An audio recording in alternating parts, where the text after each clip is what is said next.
These are their stories. Welcome to another episode of Rap in Order. I'm First Class Regg. I'm Taurian B. How we feeling today? Good, man.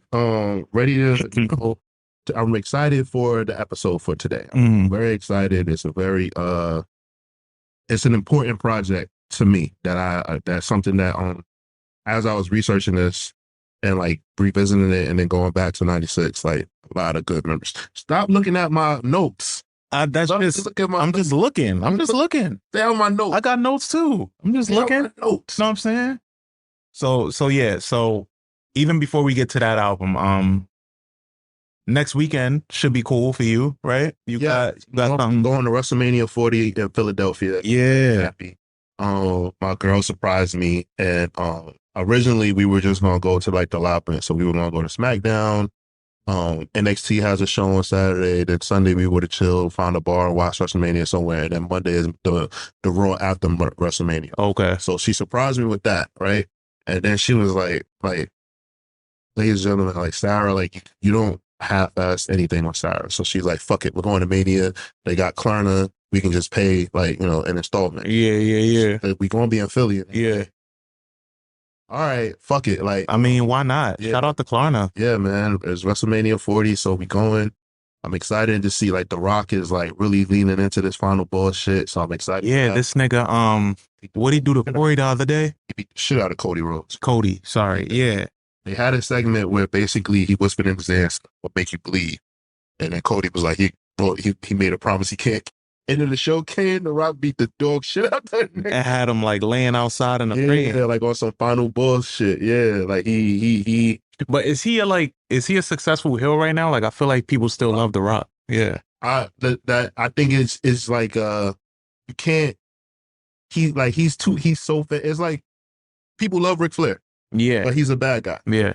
So it's like that. Like it's just that like now he's like a legacy act. So it's like, it's nostalgia, your childhood. Like pretty much everybody in our age group growing up grew up watching the Attitude Era at some point. Yeah. Looking at him and Stone Cold Steve Austin. I had the instrumental tape. So yeah. So it's just like, yeah, like, you see The Rock as a heel, but you don't hate him. You kind of enjoy the shit that he's doing. Mm-hmm. And like all they're doing with Cody is recreating like the shit that his dad went through. His dad is like the pretty much the prototype for what a babyface is in wrestling. Like It's like him, Ricky Steamboat, Hogan when he was a good guy or is a good guy at times. Like there's like certain wrestlers like that, like the archetype, like they pretty much like always get their ass beat, like to the point of like fans like coming to tears and stuff like that. And with Cody, like they're just doing it. So for some people, it's like it's boring. Like, all right, we get it. Like Cody is Captain America. Like, he stays after the matches and signs all the fans' autographs and stuff like that. Mm-hmm. But, in real life, most people aren't nice. That's a fact. You're like that. So, yeah. They like Cody. You want to see the other side. They like The Rock a lot more. And, the only thing I'm worried about is that The Rock is doing such a good job and he's so dominant that is taken away from like Roman. Because it's like the night 2 is about Roman and Cody, but it feels like The Rock is taking all the air out of it. And The Rock, that's what he does. And I feel like The Rock only joins certain institutions or makes partnership with things under the conditions of being able to suck the air out the room. Like that's what he wants to do. Yeah, that's pretty much what he does. Yeah. Otherwise, let's see what happened this week. All right, so we gotta rip the Band-Aid off, right? Don't stop. Okay, the raid at Puff's multiple homes. Okay. What I found interesting is that we only really saw what happened in LA because the Miami home got raided and the New York home got raided. Yeah. Like, so, I feel like, all right, I'm just going to say this overall. If he's guilty of all that shit, put him under the jail. But I do think that the stuff that the Little Rod producer guy put in those statements, I think he just said whatever he can to just ruin that man's life. You don't think there was truth? I think there was truth, but I think it was like over. They went overboard. All right, so let's take a prime example. Transporting drugs. Mm-hmm. Like, I mean, that's just like taking, like when weed was illegal in every state, like that's just like carrying weed to go to another state. Yeah. So let's say like people are like calling somebody a drug mule is extreme. Mm-hmm. Is all I'm saying. Okay, cool. Like these people were taking coke to, okay, these people in those areas, like they do coke. So, yeah, yo, make sure you bring some coke. So you don't got to call nobody. Yeah. Like that, right? I'm not saying that that's good, and I'm not okay with that, but I just think that certain things were like heightened. But did he list did this white boy that they arrested, did they list the conditions under how he was transferring drugs? Like what was he grabbing? Like how much I think and he what was just a bulk? connect. They just knew. They was like that nigga was probably somebody. Yeah, the white boy. He played college basketball at Syracuse. Apparently, like he was the person that like could get all the party favors, and he had all the connections. So I think that was just his job around him. And it's like most celebrities, like that's the case. Like I'm not saying it's okay. I'm just saying that I think that Little Rod was pissed off that Puff played him, didn't pay him properly, didn't give him placements on the album. He already sued Puff. He had to go fund me. And I think that after the Cassie thing, he saw like, oh shit, like I can actually get my money now. And fuck this dude, I'm gonna ruin his life. And I think that's what happened and it's working. And most people believe the rumors about Puff because unfortunately Puff has had so many instances of run-ins where like he didn't do the right thing. So people is just like, nobody feels sorry for him. And that's, fine. But I don't believe that through all of this shit that Puff is this fucking crime boss. That's all I'm saying. I definitely believe that, you know what, he slept with some underage girls, which is the worst thing, right? I definitely believe that there's drugs involved and that he put his hands on one. Like, so that alone should get him in jail. Yeah. But the things that were like, they saying like, videotaping the blackmail people and stuff like that, like, all I'm saying is just that like, we'll find out more and more as the weeks come. But I think anything further of speculation is just like conspiracy theorist talk. But I think it's a lot of truth. Last thing. Yeah. Daphne Joy being a fucking sex worker. I don't think she was a sex worker. I think that she was just down with the freak offs, and sometimes Puff will hit her off for money like, damn, you did your thing last night, baby girl. Yeah, but I think with shit like that, that's what makes it that like, so in the court documents and shit like that, even if the transaction, quote unquote, is that loose, where it's just like, yo, good shit today here, that's still a form of sex working. Okay, and that's true. Oh, all right. So one thing did get debunked. Young Miami was not transporting pink cocaine because she was at New York Fashion Week and she had proof. Oh, so she presented that proof? Okay. Like I wasn't even there. I didn't attend. Like wherever the thing is that they said that she attended to bring the pink cocaine. She's like, that day I was in New York the entire day. I didn't fly anywhere. Okay. All I'm saying is that, yes, Diddy, like, I think a lot of people just want to like get money from Diddy, and that's fine because he probably owes people mad money. Like, you know what I'm saying? Like, it's been known notoriously like for him like paying people. But I think that like somebody like Mace, who's jumping up saying like, that's why I left. I'm like, that's part of the reason why you left. There's so many other reasons why you left, and you came back and still got money. And Puff didn't take any money from you for the money that he owed. He had whatever album deal. He left after after 2 albums. Yeah, but I think with Mace, it's like I give Mace, like I've been hard on Mace in the past, but I give him like a little bit of like I extend like an olive branch to him. It's like, yeah, for like having the foresight, one, leaving, and then some people give him slight like, oh, but you went back, and it's like, well, I think there's something to say or see about him leaving the first time and then going back, probably thinking that he can manage it better. Like, all right, that was overwhelming, but now I can go back and manage this because truthfully, I was probably getting more money in this situation than I'm getting now. So now that I know what I know, I can go back and I can have more foresight. I can kind of see things different. Yeah. But then hitting the eject button again when you're like, well, yeah, nah, maybe I don't. Yeah. You know? And okay, I understand that. And I think it's less about like what he rapped about with Gene. I don't care that he's rapping about guns and killing people and stuff like that. It's just that like he wanted to stay away from Puff and him because he saw a lot of dark shit. A lot of people was dying around him and stuff like that. But I don't think he had that much foresight. I think he just got away from Puff because he figured, he was like, yo, something's going to happen. And he got from around. But I don't think he saw all of this happening or whatever like that. But yeah, I don't think he saw all of this happening, but he knew something was happening around Diddy. Okay. You know? Okay. So I don't know. And then also 50 Cent. I'm tired of 50 Cent.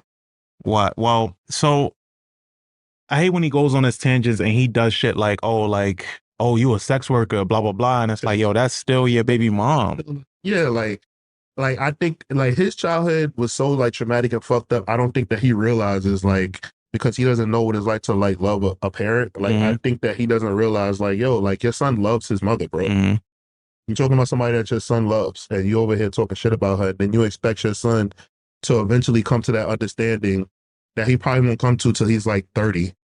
Regardless of y'all's personal relationship, Like hold it down, like you know what I'm yeah, saying? hold it down. Hold it down, fifth. But also the Queen blessed us with an album. Yeah, she did. Very long fucking album. It's a very long album, yeah. Like because when it dropped, I didn't get I played it as soon at midnight. I did too. Yeah. I don't think I was done. I don't. It was like 1:30. Mm-hmm. And I was in my bed. I was in my bed and it was just playing on my speaker. And I was just kind of like listening to it. But I did like her flip on Jolene. her flip on Jolene was dope. So I do think after listening to it, there are like the someone revealed out there that, and which I agree with, I think at this point, that the album is from the perspective of her mom or paying tribute to her mother. Well, yeah, like Yeah. on the album cover, she's wearing the stats that says "Be Nice." That's her mother's family last name. Mm-hmm. That's why her name is Beyonce and all of that stuff. I think that she's honoring like people in her life. So like the first one was Uncle Johnny, Mm-hmm. and now she's honoring her mother. So I guess we're gonna get funk music for her pops. Yeah. Or does she honor, or does she just or does she honor Hope? I don't know if I would like that. Like that? Nah, I don't want that. Say rap out. Nah, I don't really like rapping Beyonce. Well, do you remember how the album that you? Oh, see, A lot of people do. Yeah. A lot of people do. I'm not the biggest fan of rapping. Did you? Beyonce. So did you pay attention to the ending of the album, like the last song? Yeah, how it ends. I think you actually told me about it. That rock shit. Yeah. Tell me. Yeah. So we'll get like a rock out. Yeah. I mean, but I feel like we'll either get a rock album or we're going to get a funk album. if it's a combination of that too, that'd be fire. Yeah, like something. So it'll be like in like the vein of like Parliament, Rick James. Yeah, like that. There's some Parliament nod. Parliament, Rick James, some Prince. Like yeah, like I would like that. That's if that's something that she can tie into, because everything seems to the chest so far, like family. Mm-hmm. That's something she ties to her lineage and like puts it on another family member. That'd be dope. Right. Or even just does some shit with Solange. I just feel like her pops is a fan of funk, so it just make all the sense. Yeah. And it seems like I think they've reconciled. I know they was yeah. Still be around and shit. Yeah. Like, I think she got over him having a kid. Mm-hmm. But yeah, man, like that's like it's very. Did we talk about Justin Timberlake's new album? No, we didn't. I don't think. Did you like it? I like it. I don't know if I would revisit it that much. It's way more pop than I want it, but it's good. I enjoyed it. Justin Timberlake makes solid albums. He's just not a good person. Nice. Why do you say he's not a good person? Come on, Reg. Look what he did to Janet Jackson, bro. He left her hanging. All right. But you gonna say, so if somebody holds you to a mistake that you made 20 years ago for the rest of your life and say you still not a good person, how would that feel? I hope he feels the way that Janet Jackson felt that day. That's not a fair assessment. I mean, of course, us as a black community, we love Janet Jackson. Stand by Janet. I love Janet Jackson, right? Hey girl, today is actually the 20th anniversary of Damita Jo. She should be getting honored way more than she absolutely should. And I think I've seen him do over the years like a bunch of interviews apologizing and stuff. And yeah, in that moment when shit happens, he could have stood in front of that fire for her and been like, yo, but at the same time, he was an artist on the rise too. So he didn't really take his white privilege into account. He probably, and was just like, yeah, I mean, they on her, fuck it, which is fucked up. But it was 20 years ago.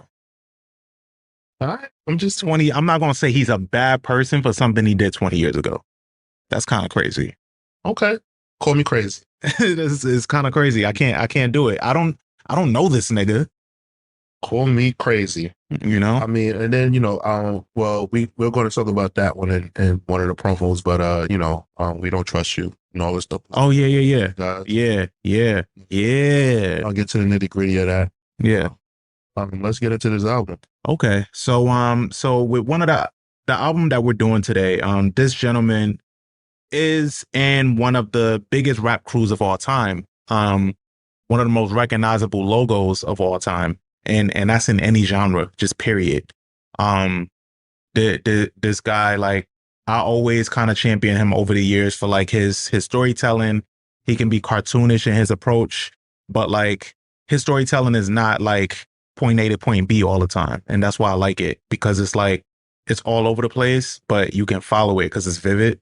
And then he stands out in his crew, even though he's not per se like the most lyrical, but the way that he puts songs together and the way that he's been able to blend R&B and hip hop with like the artists that he works with, I don't think a lot of artists are able to do. And I'm talking about Ghostface Killah, and we're talking about IronMan. That's the album that we're getting into today. Cole. Dennis what? Dennis Cole. Dennis Cole. Yeah. Okay. So it was released October 29th, 1996. Iron Man is Ghostface's debut solo album. It was produced entirely by RZA. Draws from blaxploitation films and soul samples. The album peaked at number 2 on Billboard and was certified platinum. Critics have revered this as one of the greatest Wu Tang solo albums of all time. It was led by singles All That I Got Is You, Daytona 500, and Motherless Child. What are your memories of this album? Did you visit it back then? I mean, 96 was a little crowded. I did. I actually the first I heard of this album, my cousin gave me it was a promotional cassette tape, and it had Motherless Child on one side, and on the other side it had All That I Got Is You. So obviously, like at my age, like Motherless Child didn't like resonate, but All That I Got Is You like was it was just like a beautiful song. Mm-hmm. So like I remember I used to play that song I played it so much that the tape popped. Like I don't know why, I just loved that song. It was a beautiful song. And then when the video came out, it just made it more vivid. Yeah. And I just thought it was great. So then when I finally got a chance to like check out the album, which was dope because my cousin worked at a record label. She actually worked for Razor Sharp, and she would just come home and just bring me CDs and stuff. So I was able to like listen to this album, and I was just like, sensory overload, because like it was certain things that like I recognized from it, and I was like, oh shit, like I heard this, I know this soul sample, I know this, like, things like that. But like as a kid, I didn't know what soul samples were. I was like, oh, this is Al Green. I know this sound. Yeah, I know this sound. I know that sound. It was like a very like pivotal project to me. So, I just thought like Ghostface Killah was my favorite rapper from the group because his name was Ghostface Killah. That was number one. He had the coolest fucking name. Number two, I thought he was fly as hell. I thought like he dressed very well. And then like listening to his raps, like I don't know, like he has like a childlike charm to him the way he does. Like it's kind of like he raps like how like a teenager at that time would be explaining. I mean, he was like in his early 20s, but like explaining himself, like you're not being clear, but it make mad sense to you and your friends. So a lot of his raps, like that's what it did for me early on. But Ghostface Killah, how do I put it? Ghostface Killah is probably one of the most unique individuals to me, because like I think that he didn't have a lot of confidence in himself early on in his career, and like it's like evident because like he didn't appear on that many songs on the first Wu Tang album. The reason why he's on Only Built for Cuban Links because his confidence was down, and Raekwon was like, yo, come on, like do the album with me. And then like it was time for him to do his, and like he just was like, yo, I'm fuck, like I can't. He had so much respect for the dudes in his crew, he didn't even think that he could do it, like or accomplish it. And he was going through a lot at this time. He was diagnosed with diabetes, the sugars, and then he one of his best friends got 25 years of life in jail. So he was like suffering. Like, well, when this album got revisited, he revealed that like he was suffering through depression all throughout this. So he didn't enjoy any of the success. So imagine like you put out this project, people telling you like it's one of the best projects, like it's all this, and like he's like, yo, I was depressed. I don't even like listening to that. Mhm. I was in such And a it just because it takes them back to that space. Like, Yeah.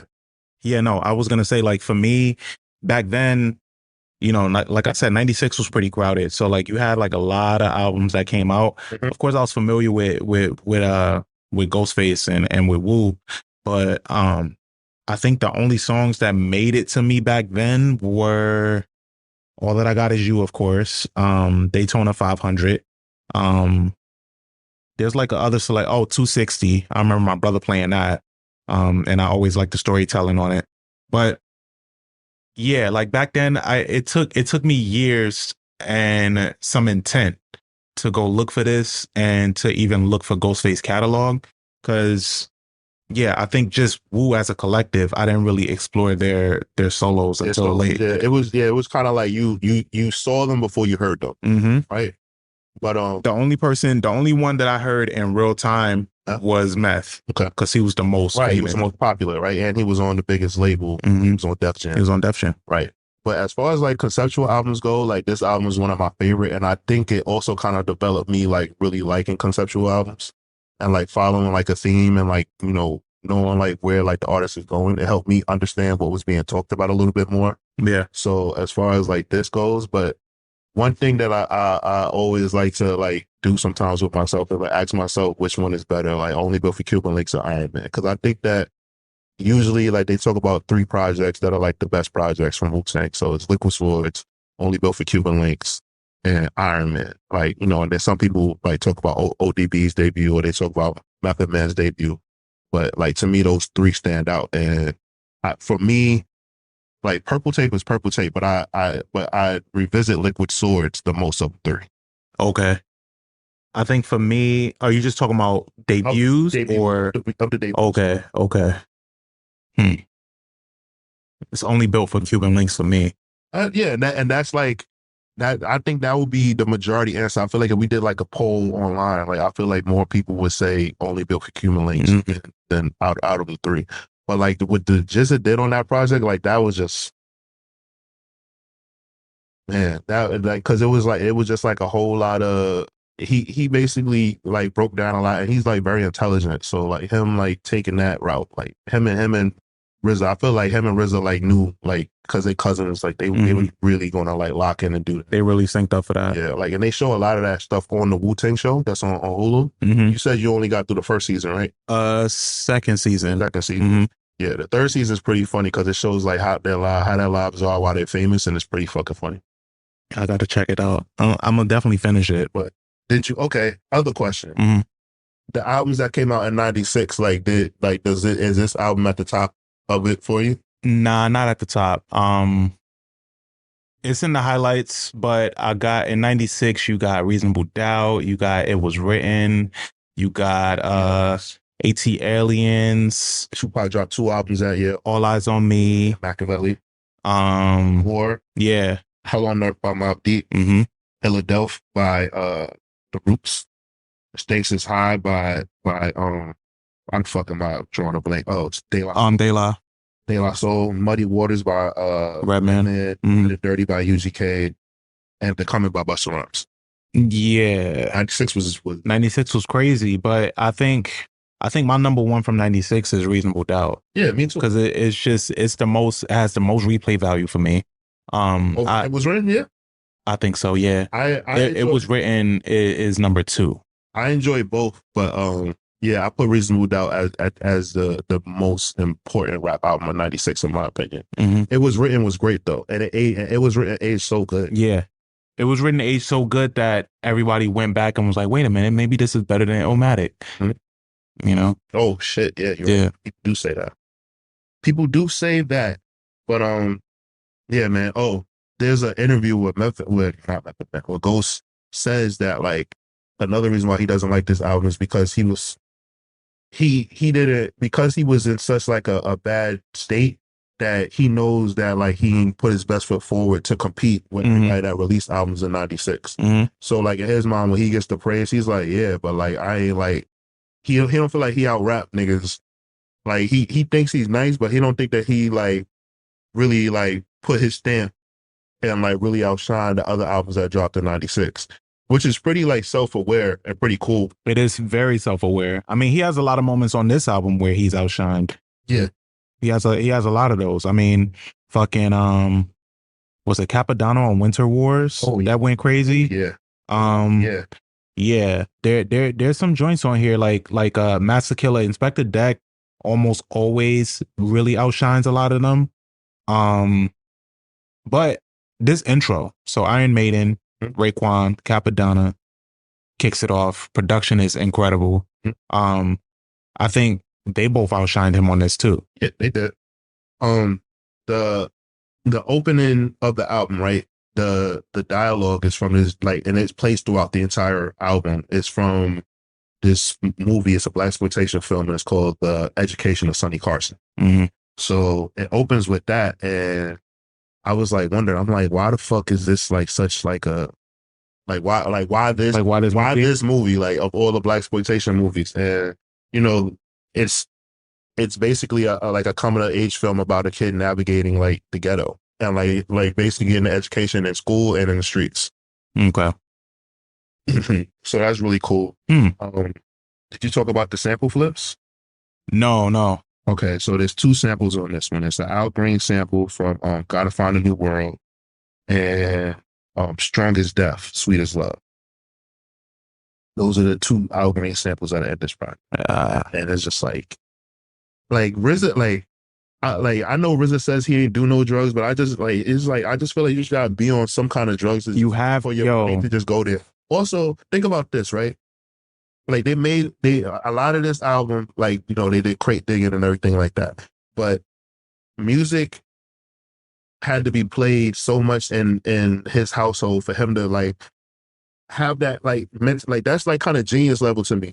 So like be like, yo, I gotta remember that Al Green song that mom used to play, like something like that. I'd be like, yo, there was like one part where the drum was dope. I want to use that drum for the bass line. I use that for the riff. Like, that's crazy. Yeah. Does RZA have any siblings? Yeah, he does.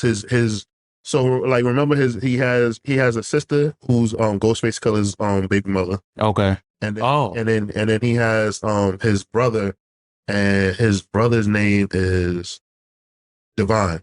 Okay. Because, you know, they have like names for 5% Nation shit. So like he has his brother Divine. I think he has like other siblings as well, but like the ones that I know like for a fact is Ghostface Killah's baby mother and his brother Divine, who used to be their manager. But they like a lot of the Wu Tang members hate them. Cause like Divine like had a very set thing that they wanted to do as far as like money wise and like album releases, and the members just didn't trust them. And they was like, yo, like, we splitting this shit 9 ways. And like we got somebody like Nas who's fucking taking $1 million home by himself. So like, they just didn't trust Divine. Like they had made promises to give like a certain amount of money to put back in the Wu Tang, own it. Like there's a lot of shit that they were supposed to do they just didn't get to, because it's like, how can you? It's non-personality. How can yeah, which is wild. Yeah. Let's see what else is on here. Oh, well, Wildflower. Flower. Yeah. Wildflower is crazy.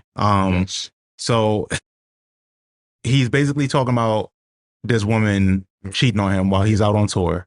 But the way that he tells the story, like, I want Ghostface to like be writing screenplays or some shit. It's very funny. It's super vivid. All he did was talk about how good he fucked her. Yeah, he talked about how good he fucked her, but then he's like, yo, you gave my pussy away. That shit hurt. While I was away and I was on tour and shit, and I was working, and you was over here fucking around on me. But it's still so, like, the way he tells stories, and it's like not like the most complex, but it's like the way that he's able to, like, he tells stories the exact way I think a hood nigga would. Yeah. And rap. Yeah. You know? Like that I think that's what the appeal of it is. That shit is dope. No, it's great. So at the beginning I got samples for all of them shits. Okay. JD's Revenge. Is JD's Revenge. JD's Revenge is the sample from the beginning. And then let's see. And then we got Otis Redding's A Change Won't Come. That's the other sample.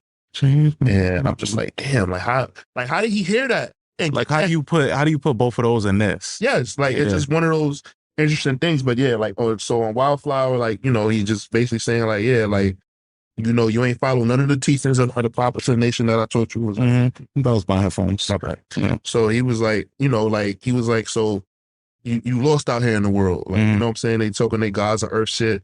But like it's just it's a very interesting breakup song. He's very good at he's very good at getting broken up with. He's very good. Yeah, he is. He is. So like that's kind of like his MO too. Like the nigga that gets cheated, the hood nigga that gets cheated. That gets cheated on. I think that's really funny. I want to get to 260. To 260? Yeah, but I don't want to ignore Faster Blade because that's the one that Raekwon goes solo on. Okay. And that's a big moment. Like, because it's like you said, like earlier before, where Ghost just wasn't that confident and shit. He wasn't that confident, and like he just like. But imagine that though. Like imagine like you making your album, right, and like your man's delivers his verse, and you just like, you know what, son, that's your song now. That's just you, son. Mm-hmm. like going to the label, like, yeah. So wait a second. So you're not on this song at all? Nah, my man's out rap the fuck out. Yeah. Which is probably unheard of back then, because it's like, yo, if it's your album, it's your album. Yeah. But back then, they was doing really unconventional shit, like Only Built for Cuban Links, you know, is not just Ray on the cover, you know. This shit is not just him on the cover, it's two other niggas with him on the cover, and it's his album. So it's like, shit like that just wasn't happening. And wrestling, they do that for wrestlers that are like less talented. So like, let's say like if you see a wrestler in a tag match, like take somebody like Goldberg. Like Goldberg, like he's all offense. He's great. He comes out, does think he's strong. But if you want like to see like a long match, it has to be a tag match for him, so he can like not get blown up or get winded, as they call it, and be able to finish the match and like actually like tell a story like where like makes sense, opposed to him just coming out and like just like charging at the dude and like pinning him in 3 seconds. Which is what he used to do. Yeah, is exactly. But like, you know, eventually people caught on, and that's why like they had to put him in tag matches with like really good wrestlers and stuff like that. Yeah, I used to like Goldberg's gimmick. Yeah, we all like. I mean, his gimmick was great. It just like Goldberg. It just was like, all right, bro. Like you're not putting on good matches. Yeah, like if you care about that shit, like that's really going to just popping up. Yeah, knocking niggas over, pinning them, and then leaving. Yeah, like it's like, all right, bro. Talking about his interest was like his interest was longer. His interest was longer than some of his matches. Yeah. Oh yeah. So 260 is it's like crazy story. 260 is, I think, the apartment number for the building in Long Island. That they went to go do a robbery. Yep. And then the storytelling is just chef kiss. Like, I love the part where he goes, I shot him in the neck, it ricocheted and hit Caroline. Like, I'm just like, what the fuck? Like this is when he walks in the fucking apartment to go do a drug bust and it goes wrong. Toward the end.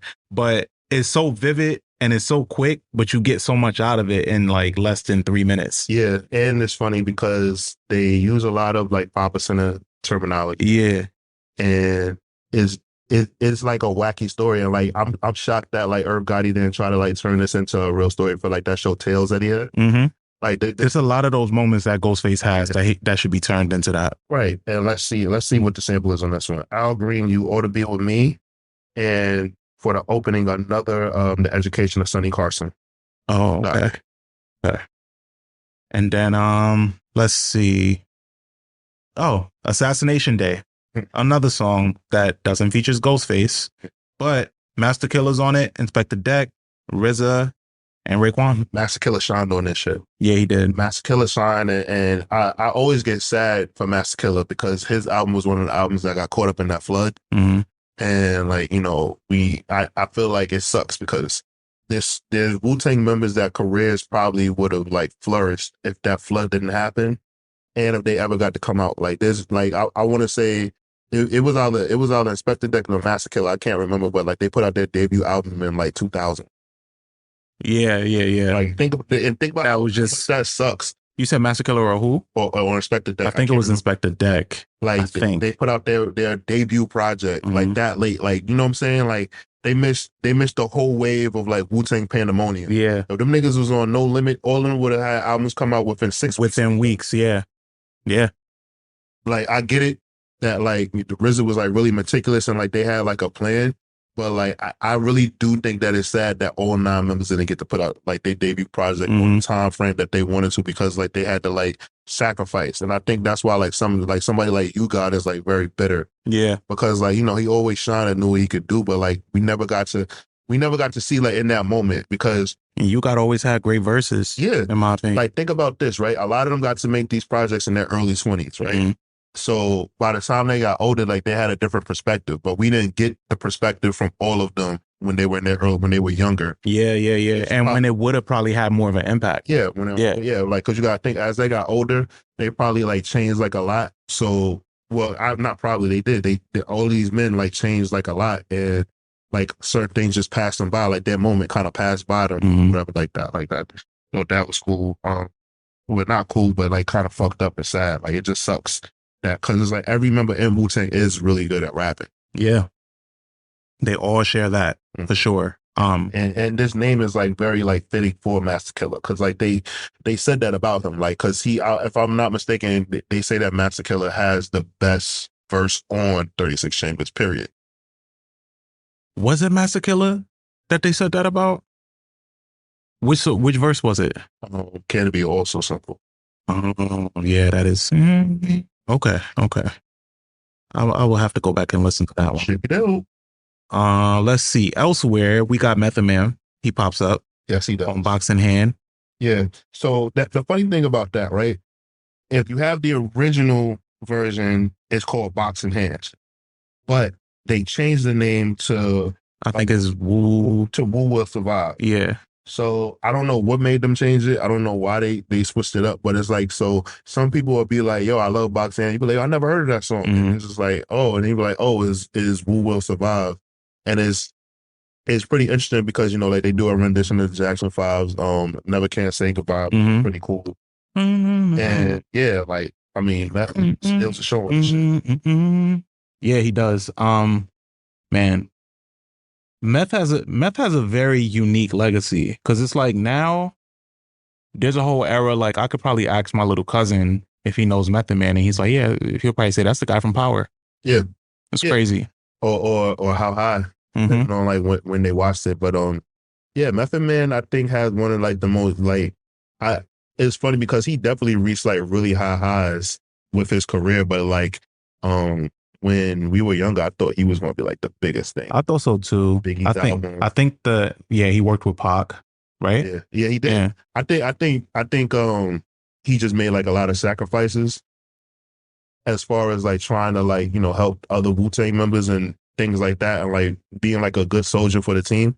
And like I think if he was more selfish, I think he would definitely be like way bigger out. Yeah, I think what goes into account is that he didn't really have a great album.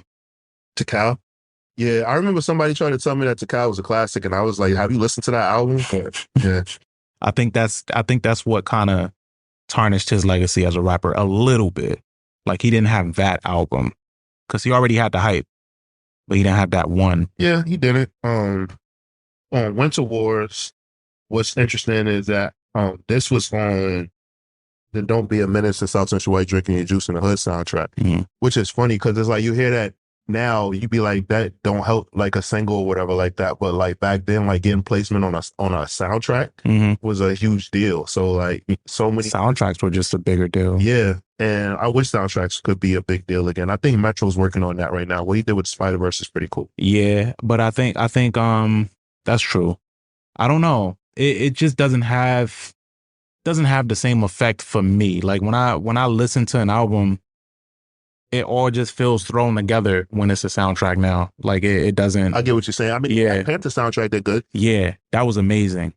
They good. I mean, sometimes they'll get it right. I just think that like right now, it don't feel like something that like we gotta like hear or like whatever like that. But Capadonna has the best version on this one, and Capadonna is an interesting person to me because like he wasn't original. Like he was like one of the homies, but like he wasn't like in the original nine of Wu-Tang. Yeah. And that was like always like really funny to me because like basically like he was just supposed to be like a signee of the Wu-Tang Clan. So he was like signed to like all like technically, but no, like eventually he became like a member in the crew, and like he jumped mad people because he put out his debut project before a lot of people. I watched the interview with It was Master Killer and it was it was Master Killer and Rosenberg. Rosenberg was talking about Winter Wars, and he was like, yo, like Capadonna, he was like, yes, Capadonna has the best verse on this song, to the point where even when we perform this song, he just does his verse. Like, that's it. And apparently it's a freestyle. Yeah. And he freestyled it. Yeah. That's crazy. Mhm. That is crazy. I mean, I don't know. Like, that's impressive. Mhm. Let's see what the sample is on this. I think I'll do it by ZZ Hill and the Midnight Theme by Monxell. But yeah, that's interesting. And we got to get to Poisonous Darts.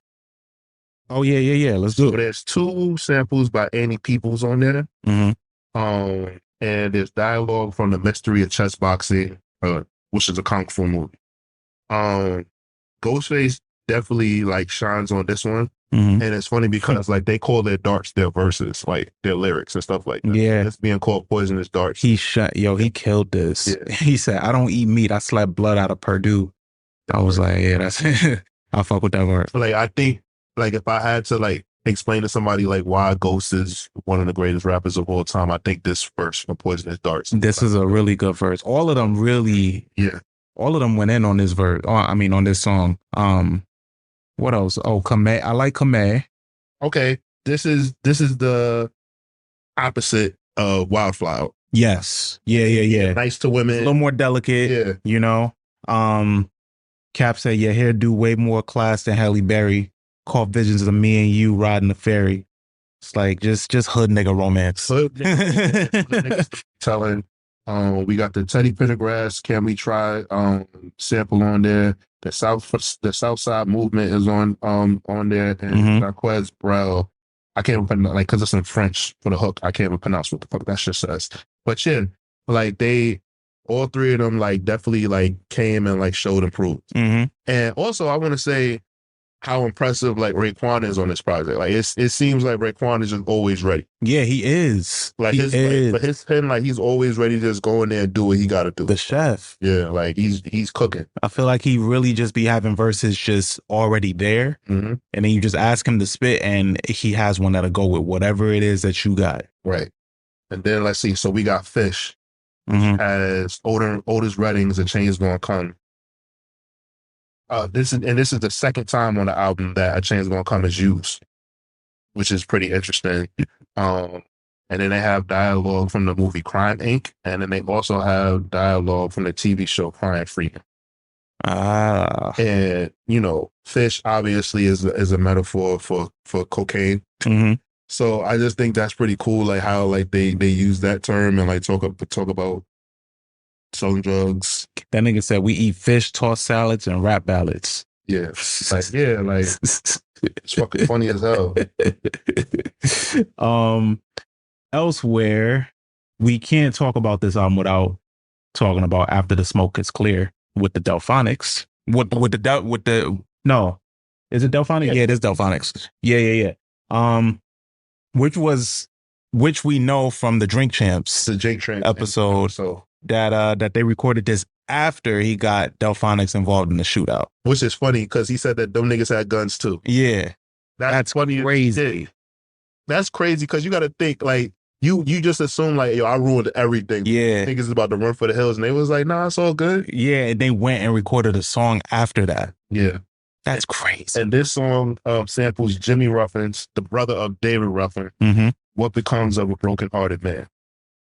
So, man, you know, like that song is like, that song is an amazing song. And Jimmy Ruffin definitely doesn't get the flowers that he deserves. No, he doesn't. It's fucking amazing. Nobody mentions Jimmy Ruffin. Oh, yeah. All That I Got Is You. We already kind of spoke about that. Another Jackson 5 sample. Yeah. For maybe tomorrow. And then at the beginning, the Education of Sonny Carson sample. Yeah. Jail scene. Yeah. I mean, it's All I Got Is You, a beautiful song. I think is one of the most like heartfelt, beautiful rap songs. That shit can definitely bring tears to your eyes. Yeah, if it's a hip hop song that you're looking for, that you want to kind of inflict some type of emotion for you, like I think this is one. This is one of those. I think if that song doesn't, then like you just you just heartless. For that reason, I avoid this song sometimes. Damn. Like I can't listen to this song right now. Like it'll just take you there. And then there's Motherless Child we talked about. That one was on the South Sunset Park soundtrack. Yes. Yeah. Man, soundtracks was just Yeah, that's what I'm saying. Like, think about it. Like, there's songs that were on soundtrack, and you're just like, really? Like, what? Like, but that's I guess now promo is just like playlists. Like, if you get placement on a playlist, like that's a big deal. But yeah, they're like movie soundtracks is what mattered. Yeah. Let's see. Soul Controller is pretty dope because the Force MDs are on there, and I love the Force MDs because they those big muscular dudes from Party. Oh yeah, and Soul Controller is was removed from the album. Right. It's not even on. I don't think it's on streaming. Yeah. It was removed because of sample clearance issues. Yeah, because there's a Sam Cooke and James Gonna Come sample on there, and Patrick Doyle's Remember Me. So if you're watching this or listening, it would supposedly follow All That I Got Is You, but in the version that's on streaming, it's the last track Marvel that follows. Yeah, I have I had the original CD, so I just still have it on my hard drive, so I still can listen. Yeah. But you can go on YouTube. I'm pretty sure it's on YouTube. Yeah, it's on YouTube. You can find it. But yeah, this thing closes out. I mean, what else? You want to talk about Black Jesus? Talk about Black Jesus. Yeah, because War on there. You got floated on there. Yeah, he did. You know, they got Tom Jones as a sample on here, and the Lego My Ego jingle is on here. Yeah, yeah. I discovered that when I went back listening to this too, and they had the link to it. Yeah, that's cool. I think you had the best verse on Black Jesus. I think so too. Oh, we can't wrap this up without talking about Daytona 500. Oh yeah, Bodied. Yeah, album. I wrote. Yeah, it's an album highlight. Did you know that okay? So there's a song sample on here by Bob James. It's called Natalius. It's one of the most sampled songs of hip hop. Rick's a Children's Story samples it. Follow the Leader by Eric B. and Rakim sample it. Throw Your Guns by Onyx, Clap Your Hands by Tribe Called Quest, Freddie Gibbs' Extradite, and Main Source's Live at the Barbecue all have sampled that song. Damn. Yeah, no, I didn't know that. Well, I knew that it was one of the most sampled. I just didn't know which ones. Yeah. So like that's pretty dope. I definitely feel like Ray shot the most on Daytona 500 for me. That's it's just like Raekwon like really like was on a run. And it makes me wonder, like, I wonder because like they were in a group or like because like, he was featured on Ghost album and Ghost featured on his album. I wonder why Raekwon was never like in the argument as one of the greatest rappers of all. Like the I don't think one of the greatest rappers of what? Like just the time? Yeah. I think it probably has something to do with them not standing out on their own. Like how, I mean, they stood out on their own, but they still shared a lot of their moments. Right. Yeah. That's what, like, I think that's it. Like they were so selfless for each other to be successful. But like Raekwon, like 95 from 94 to 96, Raekwon is one of the most consistent rappers, period. Yeah. And he's still consistent. Yeah. Like if you need a verse from Ray, he will show up. Yeah. Like he shows up. But I think that's probably just what it boils down to. He shares a lot of his moments. Okay. And highlights. So we're going to get to Marble, right? Yeah. Marble. Such a good closer. So he just lets that beat just. The M in Marble is the 13th letter in the alphabet. 1 + 3 = 4. 4 in mathematics and supreme mathematics represents culture and freedom. Let me get my tinfoil hat. Yeah, man. The song is basically warning you to stay away from the 85% who are under the grasp of the 10%.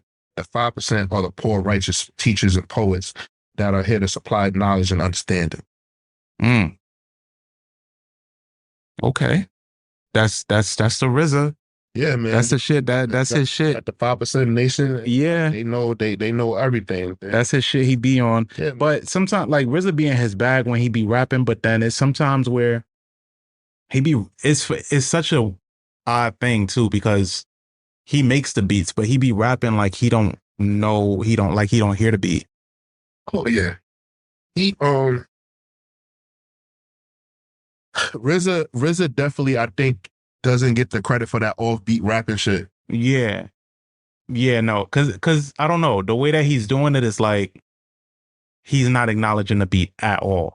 Like he just rapping. Do you think that cause some rappers rap to the beat like Jay-Z, but then I think that the RZA just writes his verses. Yeah. And He don't write it to the beat. yeah, I feel like, or like he might have like an outline of what he's writing to, and then like he's like, all right, like let's. Yeah, I'm gonna go with this. Yeah. But I do like the later half of his verse where he just lets the beat ride out because it's a really beautiful beat. All through. You gotta stay away from these harlots and Jezebels, man. You know, that is the main lesson, ladies and gentlemen. That is the main lesson. What is your rating? You want to get to that? Okay, so I have a question. Yeah. Why is this called a solo album? And it's not. It has a feature on almost every song, right? Mm-hmm. So my question is do you think less of the artists when they have this, like, you know, sometimes like we'd be like, yo, why all these features? With this project, because it says featuring the other artists, does that make a difference, or like does that make it harder for you? I think when it says featuring, like you talking about like in the overall packaging of it, like featuring, I think it makes it more digestible in the sense that like it's their presentation. The presentation. Like this is my presentation featuring these people. Okay. Well, welcome to this show. So it doesn't make it like less special for you, right? Nah. Okay. Nah. So for me, with this project, I definitely hold it in high regard. I give it 4.5 out of 5 waffles because he's missing on 2 songs, and knowing that he also doesn't agree that this is his best project. And we saw him at his best on Supreme Clientele. Clientele. On Supreme Clientele. Great. But yeah, so I see the ELE and I just want to say Tele. But yeah, you know, his sophomore project is better than his debut project. Absolutely. So I consider that project his classic. So yeah. I can't say that this one is like, it's a great album. It's a good album. Like, I just think it should have just been presented as Ghostface, Raekwon, and Capadon. Yeah. Like, it should have been presented that way, in my opinion. But you know, to each his own. I understand Ghost was in a very dark place at this time, and his brothers held him up, and they did a great job at it. Yeah, I definitely think the intent going into it was, hey, Ghost, we need your solo album. And that's what it was. And they kind of just stuck with that regardless of how it turned out with all these features. Right. So in that line of consideration, I just leave it at that. But I will also give this a 4. Did you say 4.5? 4.5. I'm gonna give it a 4. I give it a 4 because I do like what I got here, but also a lot of it is I just wanted more Ghosts. Like I wanted more in-depth shit, but like I'm happy with what I got, but judging on what I got later from him, right, that takes it off for me. It's like we have the example of what he did. And yeah, like damn, Tony Starks. You know, it's like, but he learned from this to give us that. So I will give him that. And they really pulled together to make a really good album. But yeah, I'll be honest with you, that's like a very intriguing thing to me, like when an artist is in like a dark place in their record project, because for them it's kind of like, yo, I wasn't in a good place, but like people love it. Like, you know what I'm saying? Like there are people that come up to Ghostface and be like, yo, that album got me through so much, or like that album is so enjoyable, it's one of my favorite albums. And he's like, I'm not the person like, thank you, but I hate that shit. Yeah, imagine how Eminem must feel. Like he's sober now. Shit. And all the shit that he did when he wasn't sober, people like. And all the shit he did when he's sober, people hate. And he doesn't remember that shit. He must be questioning shit every day. Like the fact that he doesn't remember being at the BET Awards is not funny. Yeah.